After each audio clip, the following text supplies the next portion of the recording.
Ayan na guys. Muli nagbabalik po ang inyong lingkod. Ayan. Good morning, good evening at mega love shout out po sa lahat ng ating mga minamahal na viewers at update din po tayo dito, no? At lahat na wala namang problema kung kunin si Reyna and karapatan naman din talaga niya na siya yung mag-aruga, siya yung mag-intindi. Pero kung yung pagkuha niya kay Reyna ay talagang bukal sa kanyang damdamin na kumbaga interesado na siya talaga mismo at walang nagsulsol, ay okay lang naman. Pero kung siya naman po ay nagpapagamit sa ibang tao, yun lang po pinakamahirap dito. Nakagaya po, ha? Ito, mababanggit lang ni Ate Maylin. Kagaya ni Erica, ano pong nangyari? Back to zero. Na nasa piling ng kalingap, ang ganda ng buhay. Siksik-liglig, umaapaw yung blessings. At dahil nga sa nakinig sa mga wakwak, ano po ang nangyari? Ito ba ay maaaring mangyari kay Reyna? Balang araw, bandang huli, ang pera ay yan po ay dumadaan sa ating kamay. At patuloy ang pagdira ni Founder Ann. Ito, yung kahapon, itutuloy po natin to. At yung pera ni Reyna, may nabanggit dito na yung unang nag-birthday si Reyna ay naipahiram.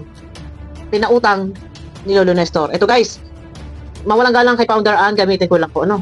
Kasi mahirap magsasalita ako dito na wala akong pinagbabasihan. Sa mga gusto makapanood, pwede nyo pong puntahan sa kanyang channel. Pero meron na siya dito 15,000 views. Ito na. Kung ano ang totoo. Kaya dapat hindi ka na lang sana nagsinungaling. Magsabi ka na lang sana ng totoo. Susuportahan ka pa ng buong supporters ni Reyna. Totoo. Hindi ka pa sana ibabash. Totoo yan. Yun yung anuhin mo sana sa sarili mo. Inisip mo. Pinapalit mo ang mahabang samahan kaysa sa darating na bago lang. Totoo yan. Dahil pinangakauan ka, magkakaroon kayo ng bahay, 3 stories. Oh. Magkakaroon ka ng sasakyan at kukuhaan kayo ng driver. Wow. Di ba po? Nasilaw sa mga pangako. Hanggang kailan? Di ba? Kay Ate Maylin, ang daming sponsor. Kay Erica, ang daming sponsor. Kay Lola Damiana, ang daming sponsor. Kasagsaga kasikatan. Ano nangyari? Oh? Tuloy lang. Tuloy. Kasi pinapalit mo lang sa mahabang ng bata. Na-remember nyo yun? Nung pagkatapos ng Valentine's Event Reyna? Eto guys, kung naalala nyo raw yung pagkatapos ng Valentine's event, sila pa ni Edo nun. Maraming pera yun si Reyna. Okay. Doon sa Rinatics. Okay? Galing sa Rinatics yun. Okay, pakinggan nyo guys. Si Reyna sinumpong na misay. Natatandaan nyo yung nag-lock po yung panga ni Reyna, no? Na ano yung bunganga niya, nanigas. Oo. Ano ang sabi ni Canton Nestor? Humingi siya ng tulong pero walang tumutulong.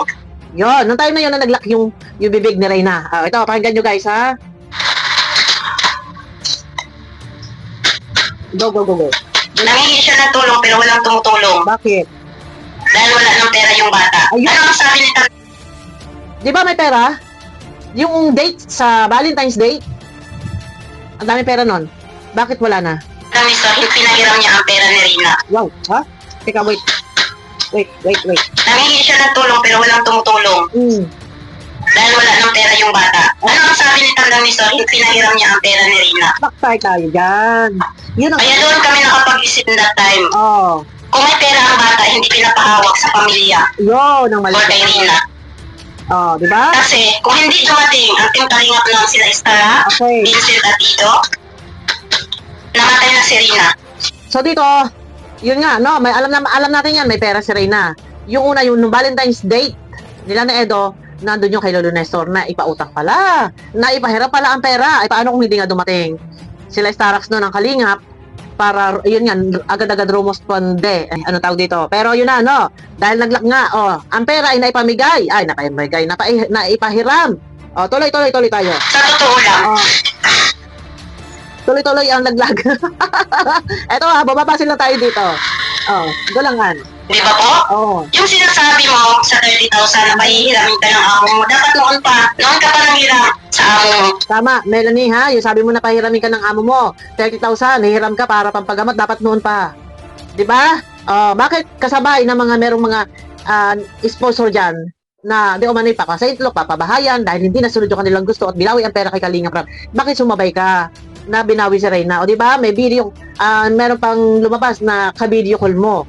Kung sino man itong mga ka-video call mo. Hihiramin ka pala ng 30,000 o pahihiramin ka pala ng amo mo kung kailangan mo. Bakit nilayaan mo pa nagtagal ng gano'n yung anak mo? Yun naman pala hihiramin eh. Bakit hindi pa nun? Diba? Di ba? Oo. Yan yung isipin mo. Oo, tama. Bakit nga ba noon pa? Ay, ngayon lang.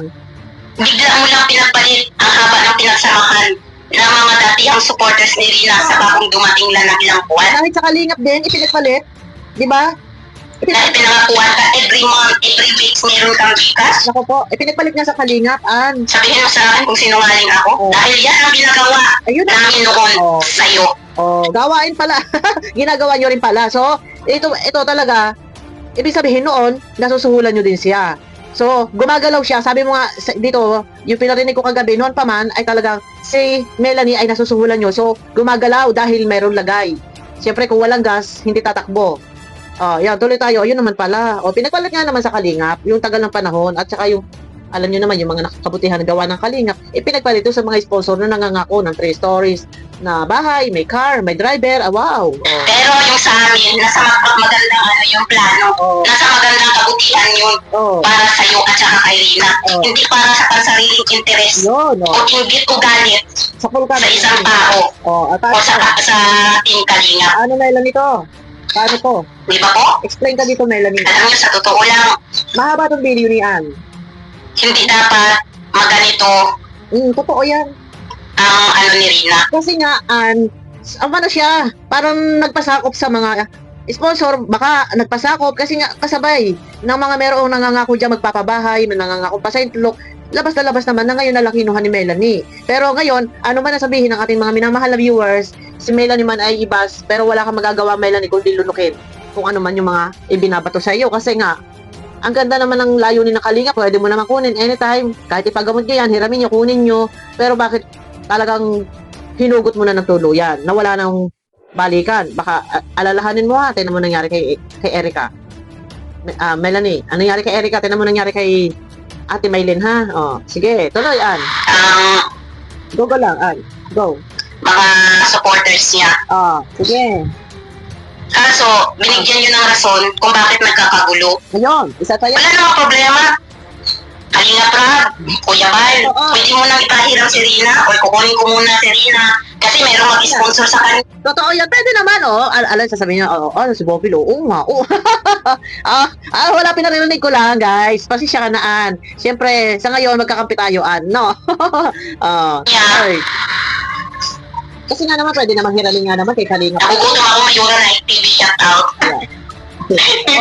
Diba? Kalinga Prab, Kuya Bal, pwede ko muna ang kunin si Rina kasi merong interesado magpa-sponsor sa kanya na ipapagamot sa Sintlok. So, walang problema yun. Tama, oo, gano'n talaga. Dapat magpaalam. Tsaka pinapayagan naman ni Kuya Bal. Nakunin, sige, kung ipapagamot. Wala naman problema di ba? Okay naman kay Kuya Bal, kay Kalinga Prab. Pero yun nga, tumawag nun paalis sila Kuya Bal nun Saan ba yun? Saan ba may pupunta sila Kuya Bal nun?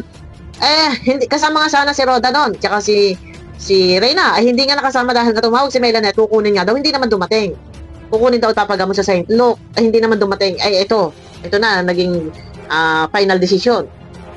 Tuluyan ang kunin. Yun siguro. Hindi nga natuloy nun nahiramin.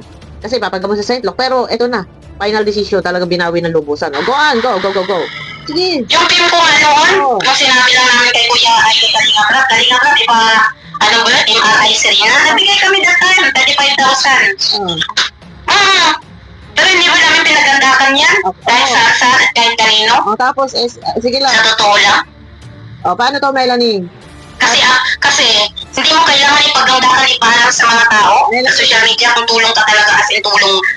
Melanie, si Ann, masama ang loob. Ramdam ko sa kanya. Sa pagkuha mo kay Reyna, kasi dito lumalabas na parang mas pinili mo yung mga taong kailan lang dumating at nangangakong pagagawa ka ng bahay, 3-story na bahay, no? Tapos bibilhan ka ng kotse, may driver pa.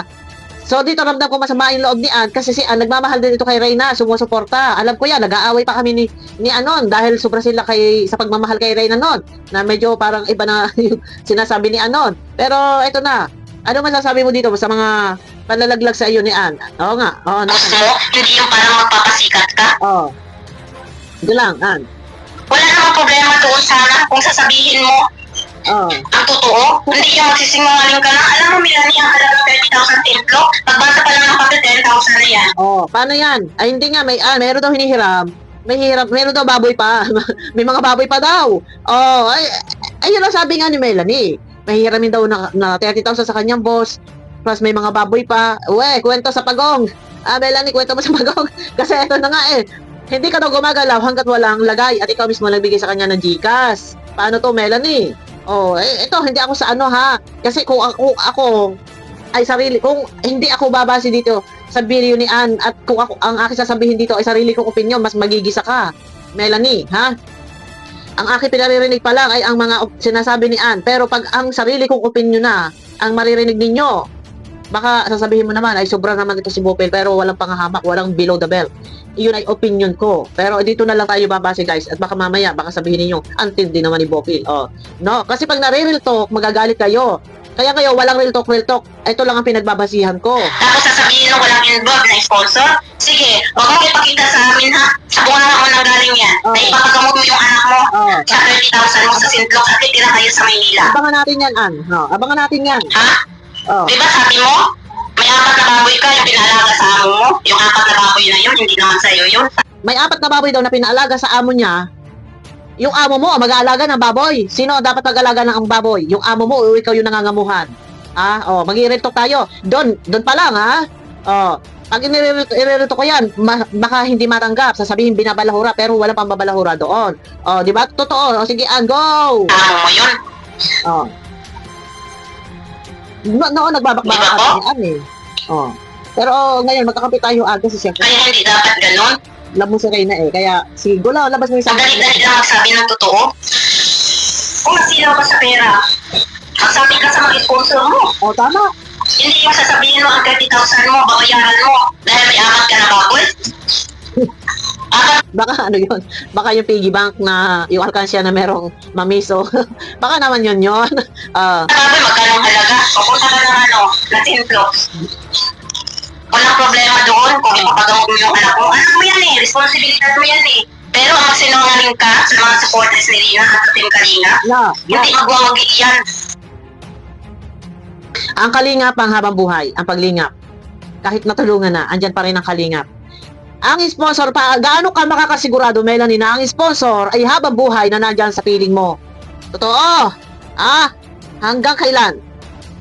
Yun nga kay Erica eh, napapag-usapan lang eh. Yung kay Erica nga eh. Big time sponsor eh. Pinagawa ng bahay. Ano nangyari ngayon? Yung kay Ate Mylene, kay Lola Damiana, kanino pa? Sino pa dyan, ha? Gulangan. Hindi ka magwawagi. Yan. Hindi sa makatulong na lalo kang lumala. Okay na nga eh. Pero hindi naman yun yung kinilangan ng Team Kalina. Totoo ka. Si Rina, Malaya nilang makita. Puntahan, anytime. tapos sasabihin ninyo, yung sinabi niya sa comment niya, ano ba yung sabi niya sa akin na puta-puta daw, ang dami ko daw lalaki. Binaliktad yata, dami ko daw anak. Ito ka naman si Anne. Ay, sino ba? Sila yan, ang pamanghay ang nasa likod ni Melanie. Yan. Huwag niyo itanggi yan, dahil kung anong ginagawa niyo kay Melanie, gawain din namin yan. Sinusuhulan namin, pero sa kabutihan, hindi para sa inggit, ugali o insecurities, o sariling interest yan. Paliwanag kami. Ang plano namin dyan. Paano Noon. Ito kasi si Anne, guys. Si Founder Ann, alam niya ito, yung si tawagin namin si Baktidol, si Kunyang, no. Pero, ito talaga, sulit dito kay Reyna. Mahal ito si Reyna, nakita ninyo, ha. Talaga namang nagpakatupang yan ng ano niya, yung sa Edrain. Ay talagang halos ay ilalaban nito si Reyna ng talagang dikdikan. Kaya, ayun. Alam kong masama loob niya kasi nga, kumbaga nasakop si Melanie ng mga mananakop. No? So, ngayon, yun nga ang hindi matanggap ni Ann, na kumbaga parang dito ay ang ginawa ni Melanie parang siya yung hindi niya sariling kagustuhan kundi parang sumunod sa mga sponsor. Ito yung pinakamali dito. Kung totoo man na nagpasakop or nakinig sa sponsor na suhulan, ay yun ang pinaka mahirap dito, no? Diba po? Tuloy lang, Ann. Kung ano yung makakabuti. Walang kwenta. Yun. Anuhin mo yung wala naman, alam niyo sa totoo lang, hindi issue po sa ating lahat na kukunin si Rina. Dahil nanay niya yun, mama niya yun, pamilya niya yun. Ang saklap lang, hindi bukal sa loob niya ang pagkuha kay Rina. Yun yung maantot doon. Kasi nga, palalabasin lang, di ba, may paiyak-iyak pa nga eh. Gumaganon eh. Ano yun? Crocodile tears. Matayak eh. Ang mahirap nga dito, sabi, mangungutang daw sa amo, tapos may baboy pa pampagamot sa St. Luke. Pero, ang hindi niya alam, ang lahat ng mga reaktor at viewers, matalas na pakiramdam, alam na kung ano yung mga nagaganap, anong nangyayari sa paligid, kung meron mga wakwak, kung meron mga gumagapa. Kaya hindi niya pwedeng lilangin ang mga viewers. Ngayon, lulunukin niya lahat kung ano sasabihin ng tao, kagaya dito, oh. May mga basher dito sa comment section. Kaya wala siya magagawa. Dahil, ang pinakamatalino sa lahat, dito ay ang viewers na subaybay ang mga bawat video, ang mga ganap, no? Eh, alam nila na may wakwak. Tapos sabay, labas na labas, babawiin mo kung kailan merong mga nanggugulong wakwak. Oh, di ba? Sino maniniwala sa iyo, Melanie? Kasi may tinapal na pera. Oh, yan. Oh, yan. O, tingnan nyo. Ang saklap lang, Oh. hindi bukal sa loob niya ang pagkuha kay Rina. Ah. Kasi may tinapal na pera. Oh, paano to? Real talk tayo dito. Melanie. Dahil yun ang totoo. Oh, di ba? Kasi nga, ikaw na nga mismo ang nagsabi, di ba? Noon, gumagalaw yan kapag nalalagyan ninyo. Di ba? Sabi mo, ito yung sa unang video eh. Ang sabi mo pa, si Melanie ang mismo nagbigay. Kada galaw niyan, kumbaga di-remote yan. Sa madaling salita, di-remote si Melanie. Sunod-sunuran. Basta, may lagay. O, di ba? Di ba po? Oo, di ba? Di ba? Real talk tayo dahil yun ang totoo. Oo. Yan, Melanie, sagot. Tapos ngayon, Oo. hindi ba obvious na obvious? Oo. Mayroong update sa nanay niya. Oo nga. Ay sa bata. Mayroong update, dalawang picture nilang mag-ina. Pero winay. Bago ka magsisina ng picture, kailangan may sinaya na pera. Oo. Itas yan. Ganon yun. Ayun pala naman. Bago sila makakuha ng pera, doon kay Melanie, may kapalit daw na pera Gcash. Ano yun? Kalakalan? May kalakalan ba dito? Patay. Pera-pera na to. Ganon yun. Hindi ka magsisina picture ng anak mo kung wala kang kapalit na pera. Paano to? At hindi mo mararamdaman ang tunay na anong talaga na sincere ka sa pagkuha mo sa bata. Dahil may involved na pera yun. Ayun. Bakit may mga magulang na ganon? Ayun ang tanong. Bakit? Di ba po? Yun ang masaklap nga. Bakit nga may magulang na ganyan? Eto guys ha. Ako, sabi ko nga sa inyo, ito lang ang aking pinagbabasihan, pero kung sarili kong opinion, ang maririnig nyo sa akin, real talk talaga. Masasapol talaga, pero ito na lang ang pinare-record, dito na lang tayo babase muna po. Ano po? Ang mga taong ipapairan mo kasi nungalingan mo, kapalit.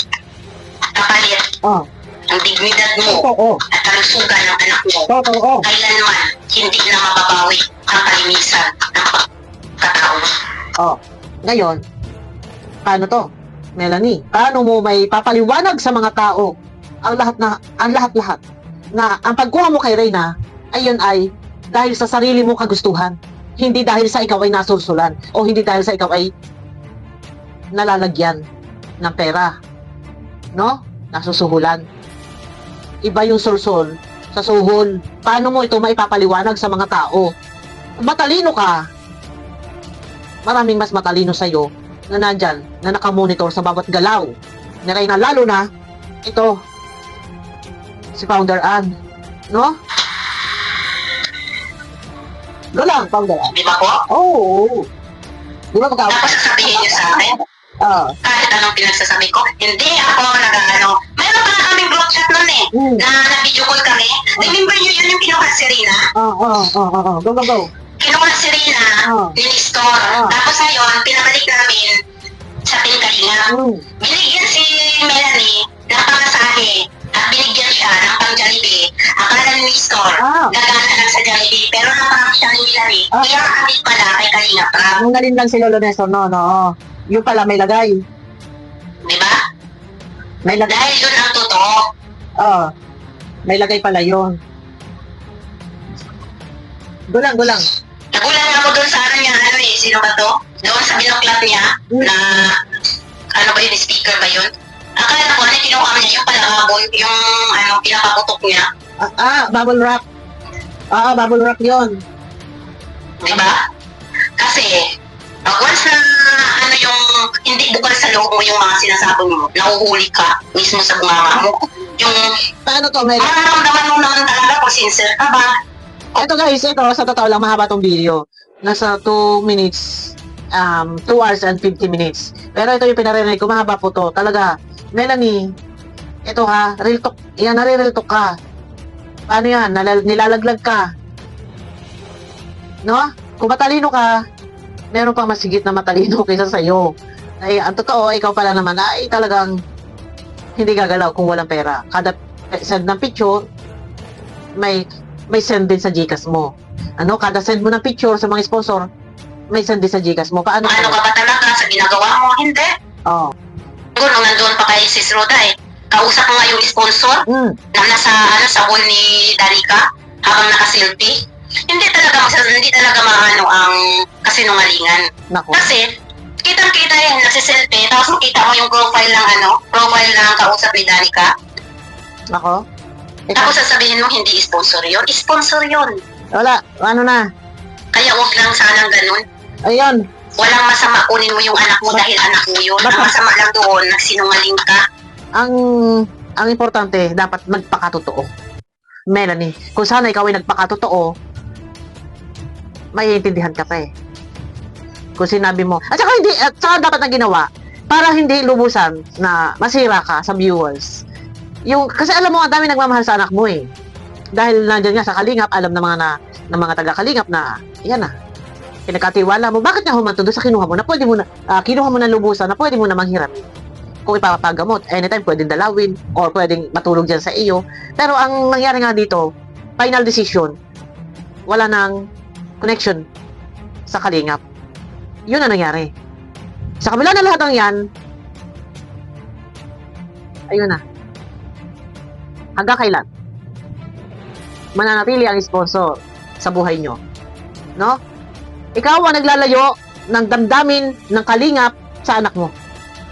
Ikaw ang gumagawa ng paraan para malayo yung mga nagmamahal na viewers sa anak mo na sa halip sana, okay, masaya ang lahat. Sa piling ng Kalingap nandiyan si Reyna, anytime pwede mong hiramit. Pero, nadismaya, na wala ng gana at nagalit na sa naging desisyon mo. Na, yun na nga, sabi nga ni Ann, ito, na buong katotohanan, ikaw ay gumagalaw kapag merong lagay na pera. Hindi ka gagalaw kung walang lagay. Kahit mismo pamasahe, loan. Okay tayo dyan. No? O konti pa. Sa mga supporters, especially kay Kuya Bal at saka sa Team Kalingap. Go, go, go. Ganon na lang talaga ngayon. Pera-pera ang labanan, kapalit ang kalusugan at dignidad mo. Oh, yan na. Dito kasi, nararamdaman ko yung sinasabi ni Ann. Kasi nga, isa din siya sa sumuporta at nagmahal kay Reyna. Nilalaban niya nito, no? Si Reyna. Kaya kami noon, nagbabakbakan din talaga kami ni Ann. Pero okay na yan. Nailabas mo yung iyong hinaing. At hindi ka naniniwala sa mga alibay ni Melanie, mga dahilan sa pagkuha kung bakit kinuha si Reyna. Pero marami hindi ka nag-iisa. At yung iba, halos ganyan din. Kung ano yung nasa isip mo, yun din yung nasa isip ng iba. Na hindi nagsabi ng totoo si Melanie. No? Ayun na guys, abangan nyo ako sa akin next video. Sa mga gusto pong makapanood ng kabuuan video, maaari nyo pupuntahan sa YouTube channel po ni Founder Ann. Ayan na guys, paano to? Melanie, pwede ka namang magpaliwanag. Kasi hindi matatapos ang lahat-lahat hanggat hindi ka nagbibigay ng kapaliwanagan. Lalo pat kung ang mga ibang sponsor dyan, yung kagaya ng merong channel, ay nag-update sila patungkol kay Reyna. Hanggat si Reyna ay nakikita sa social media, hindi matatapos. Lalo pat kung mabalitaan na si Reyna ay nag-hysterical, inaatake, ganito, ganon. Ikaw ang masisisi, Melanie, ng halos karamihang viewers na nagmamahal kay Reyna. Guys, pakiclick naman po ng thumbs up at abangan nyo ako sa akin next video. Mega lang shoutout po sa inyo lahat.